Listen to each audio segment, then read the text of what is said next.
Então, a primeira pergunta que eu tenho, o grande tema ovviamente é o Covid, e a primeira pergunta é, quando vocês receberam a notícia que era preciso fechar tudo, ok? Qual foi a primeira sensação? Ou seja, houve um bocado de medo, um bocado assim, daquele medo de algo que é desconhecido, ou conseguiram ter a lucidez para tomar todas as medidas que depois o governo passava às administrações locais? Sim, olá, boa tarde. Em primeiro lugar, agradecer o convite. É com muita honra que estamos aqui a ter esta conversa. Obrigado. Consegues-me ouvir? Sim. É que a imagem de vez em quando para. Não, eu consigo. Ok. Então, estava a dizer que, em primeiro lugar, agradecer o convite. É, de facto, uma alegria, uma honra muito grande poder estarmos aqui a conversar e, felizmente, com saúde para nós e as nossas famílias. Na altura que a notícia saiu e que recebemos, ninguém estava preparado. E ainda mais com população idosa como é a nossa freguesia e o nosso concelho. Eu acho que a questão aqui da comunicação social, das imagens que vinham de Itália e as imagens que vinham de Espanha, foram muito importantes para nós ganharmos muito medo. As pessoas entraram completamente em pânico, fecharam-se em casa, nós desdobrámos em tudo e mais alguma coisa imaginário para que as pessoas pudessem ficar em casa. Oferecemos os materiais de proteção individual a cada família e era uma mensagem que nós estávamos sempre a passar às pessoas, é que, por favor, fiquem em casa, porque nós temos uma população muito envelhecida, muita gente idosa, muita gente isolada, era preciso proteger essas pessoas. E tivemos, o primeiro embate foi pânico e foi medo. E eu acho que nós aqui no interior conseguimos antecipar essas medidas que o Estado tardou a levá-las. Ou seja, o isolamento, o fecho das fronteiras, fechar os cafés. Nós circulávamos aqui para fora e víamos, nós aqui no nosso concelho e em particular na nossa freguesia, nós não tínhamos um café aberto, não tínhamos, as mercearias cumpriam todas a questão da máscara, o distanciamento, as regras de segurança, os alojamentos locais, a hotelaria fechou toda, muito antes de ser decretado pelo Estado. Portanto, o pânico era total, e quando eles diziam que as pessoas a partir de uma certa idade eram as pessoas mais vulneráveis e que estavam mais suscetíveis de apanhar esta doença, como a grande maioria, fechou-se tudo em casa e foi muito medo e foi muito pânico. E eu acho que é isso que ainda hoje, com graça a Deus e felizmente, que ainda nos consegue manter aqui saudáveis, porque esse medo ainda perdura até hoje. Nós circulamos, nós andamos, mas com muito medo, com muitas restrições, evitar o máximo contacto possível com pessoas, fazendo a nossa vida dentro da normalidade possível, mas ter sempre presente o risco que é iminente. A qualquer momento pode chegar a qualquer um de nós. Ok, perfeito. Ok. Depois, além do pânico, digamos assim, sanitário, há um outro gênero de pânico, ou seja, a queda da economia.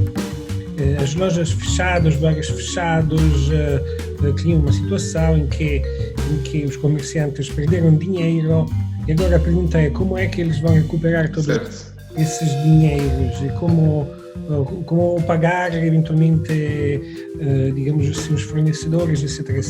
Este é outro pânico, como está a ser gerido? Sim, na altura foi muito complicado.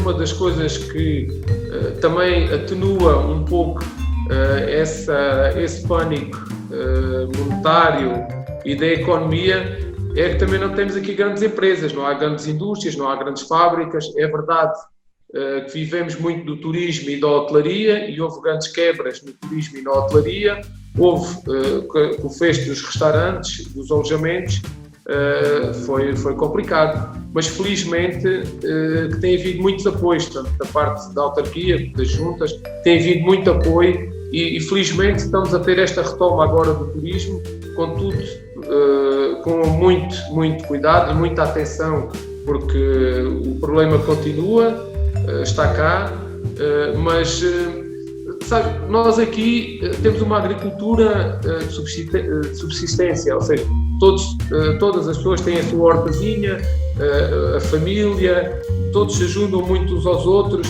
e esta rede de vizinhança que existe depois nestas pequenas freguesias e no interior, nestas alturas é muito importante. É muito importante porque tu conheces as pessoas todas, consegues perceber o que é que elas estão a necessitar e a forma que tu tens de as ajudar e não é preciso as pessoas estarem expostas nem virem dizer que precisam disto ou precisam do outro. Nós estamos no terreno e toda a gente se conhece e esta proximidade é muito importante e foi muito importante nestes momentos mais difíceis. Percebo. E tiveram algum problema em encontrar aquele material sanitário que agora é imprescindível, tipo viseiras, luvas, máscaras, gel? Tiveram algum problema em encontrar esse material ou tiveram no início e agora já conseguem encontrar a preços acessíveis?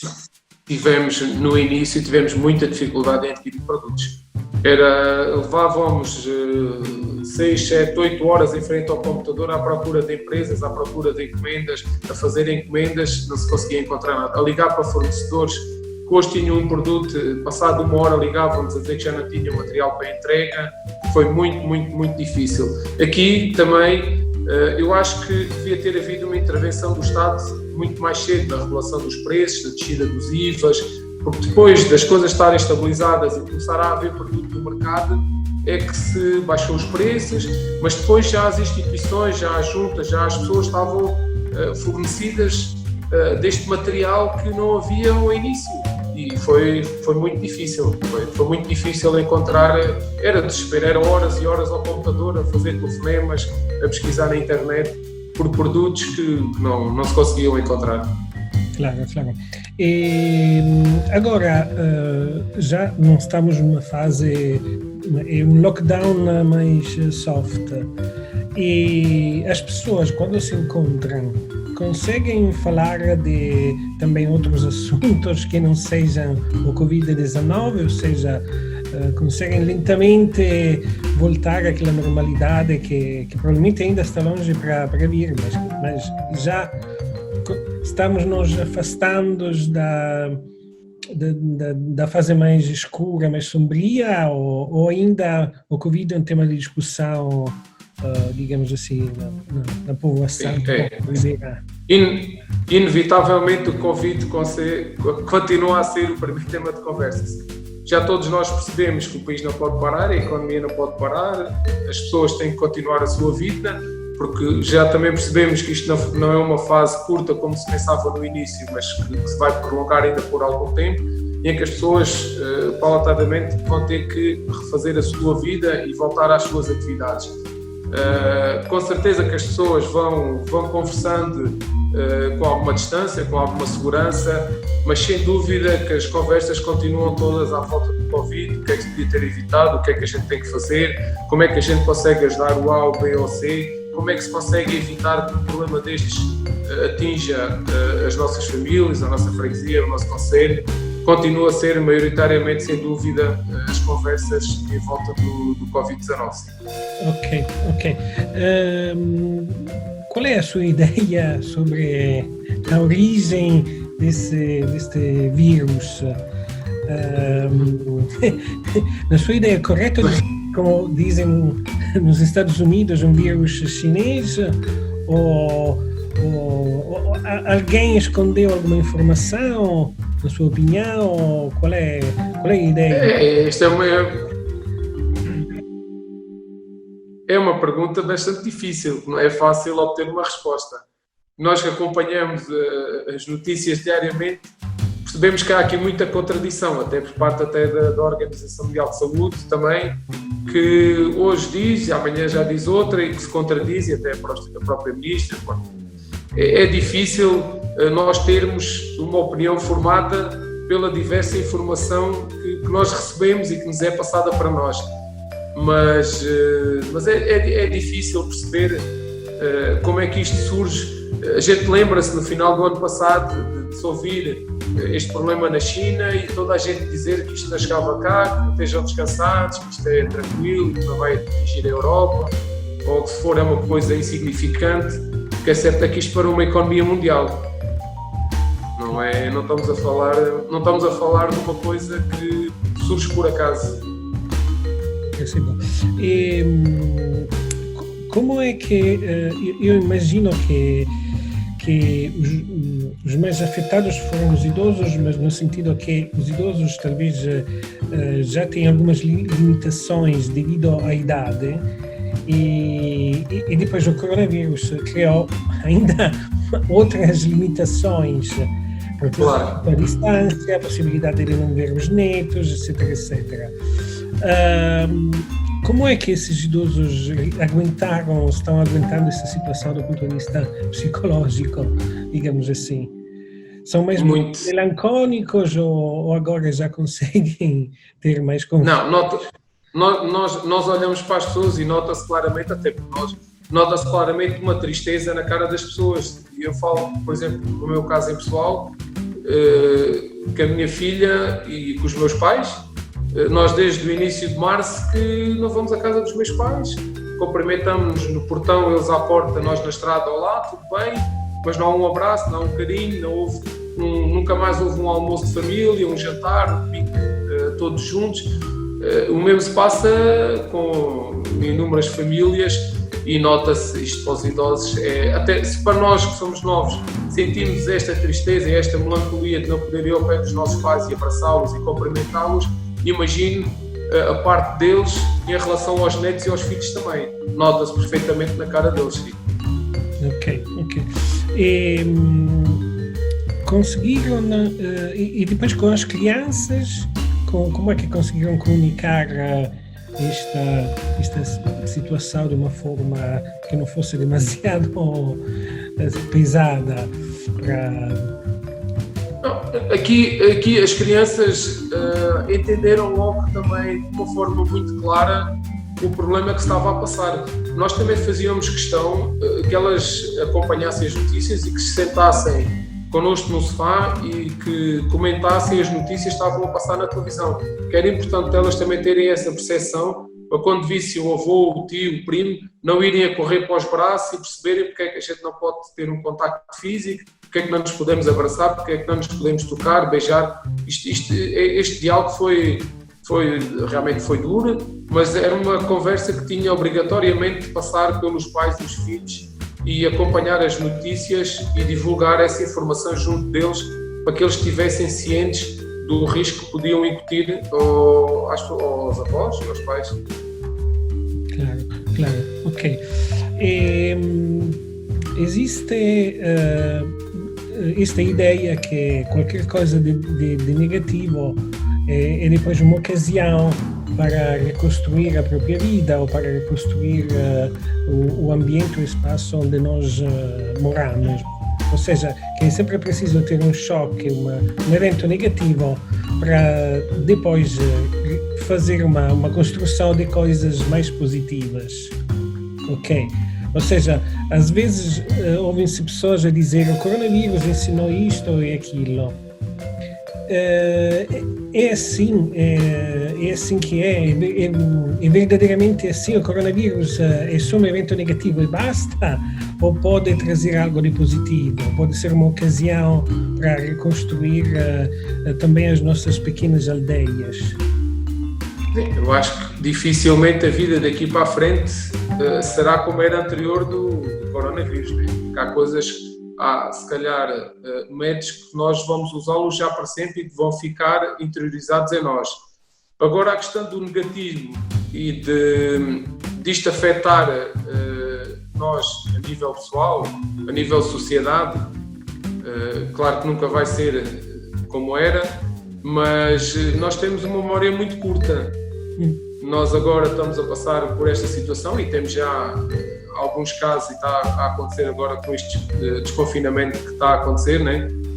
Que as pessoas rapidamente esqueceram tudo o que estava para trás e depressa voltem aos convívios, às festas, aos almoços, aos jantares. É preciso ter atenção que o problema se mantém e que nós estamos suscetíveis de qualquer um de nós apanhar. Mas eu acho que depois disto está tudo normalizado e disto tudo passar, as pessoas vão voltar àquilo que era de antes, vão voltar a conviver, voltar a ter festas. Claro que neste momento, com esta privacidade toda, dá-se valor a outras coisas que nós passávamos por elas e nem desligávamos, mas quando isto tudo passar, vai ser igual e nós vamos estar, felizmente, com graças a Deus, vamos estar todos bem para podermos festejar e conviver, embora muita da sociedade se altere de forma que não volte para trás e que esta alteração venha e que fique em muitas empresas, em muita sociedade, em muitas pessoas, que vai ser difícil a recuperar. E eu acho pessoalmente que dificilmente a sociedade que nós conhecíamos voltará a existir como era antes desta pandemia. Ok. Última pergunta é esta. Vale a pena viajar no passado e encontrar as pessoas que moravam na Beira há 20 anos atrás e avisá-los da chegada dessa pandemia? Contar tudo o que está a acontecer agora? Ou é suficiente só dar algumas dicas, digamos assim, para ter uma vida mais saudável, mais solidária entre as pessoas? Qual era o tipo de comunicação melhor? Se o presidente da Câmara de Beira pudesse voltar atrás no passado de 20 anos?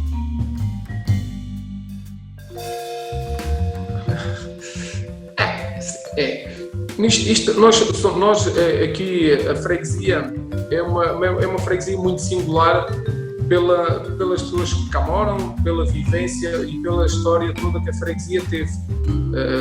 É uma freguesia que viveu em tempos antes das fronteiras abrirem, viveu exclusivamente de comércios, de indústria, em que vivia de serviços, em que pouca agricultura havia, em que viviam os alfandegários, os guardas fiscais, os despachantes, os empregados do caminho de ferro. Portanto, estamos a falar de uma freguesia que antes de 92 que era das freguesias mais ricas do concelho de Marvão, em que as pessoas viviam bem e que sentiam-se bem.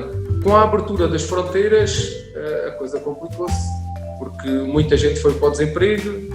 Mas houve uma coisa que ficou sempre a caracterizar esta freguesia, foi a mobilidade e a vontade com que nós recebíamos sempre as pessoas e recebemos. Porque tivemos sempre, desde miúdos, eu lembro-me de andarmos a brincar e de haver sempre uma vivência muito grande na freguesia. Entradas e saídas, porque os guardas fiscais estavam um X tempo e davam a volta e vinham outros, os despachantes a mesma coisa, os ferroviários a mesma coisa. Havia uma grande rotatividade de pessoas e isso levou a que nós, aqui nesta freguesia, tenhamos uma forma muito singular de receber as pessoas, porque nós desde sempre estivemos habituados a este movimento de entra e sai de pessoas. Portanto, esta vantagem que nós temos aqui em saber receber, em acolher, esta amabilidade toda, foi-nos transmitida já pelos nossos avós, pelos nossos pais, o que também já era assim no tempo deles. Agora, com a história do turismo, felizmente nós temos aqui bons alojamentos, boa restauração, em que as pessoas se sentem bem e em que sabemos acolher essas pessoas, o que é muito importante nesta altura. Ok, perfeito, ok. Então, obrigado. Só uma última pergunta, esta ideia... Obrigado, nós. Esta ideia que quando tudo vai acabar vamos ser mais felizes, vamos voltar a abraçar-nos, a festejar, etc. mas com a mesma força do que antes, com mais força ou com menos força.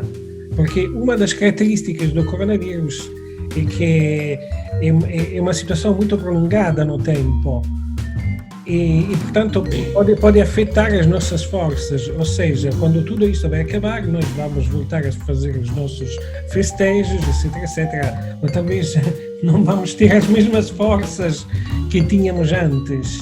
Claro. Existe esse risco, no seu ponto de vista, ou não? O fato de ficar um bocado mais melancólicos quando... de continuar a ser melancólicos quando tudo isso terá um fim, eventualmente. Não, eu acho é que depois da pandemia estar de facto controlada e de ter uma medicação, uma vacina ou aquilo que seja, eu acho que nós próprios vamos acabar por assumi-la como é uma variante da gripe. Ou seja, nós vamos acabar por assumi-la, vamos saber que ela existe, mas também sabemos que se nós formos atingidos, que temos um método de ser tratado e temos uma forma de prevenção e de tratamento. Eu acho que depois disto está tudo sanado e tudo tranquilizado e das coisas estarem, claro que vai levar algum tempo, né?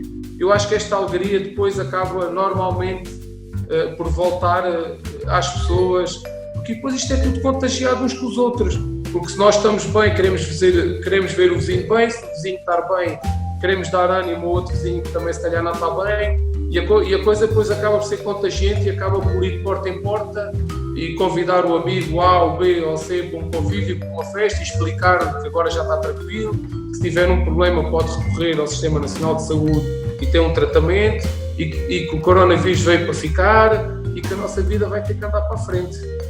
Ok, perfeito. Ok, então, obrigado, mais uma vez obrigado. Nós agora... Obrigado eu. Muito obrigado. Obrigado. Deus, boa tarde. E cuidem-se. Ok, vamos Tchau. Tchau. Obrigado. Tchau.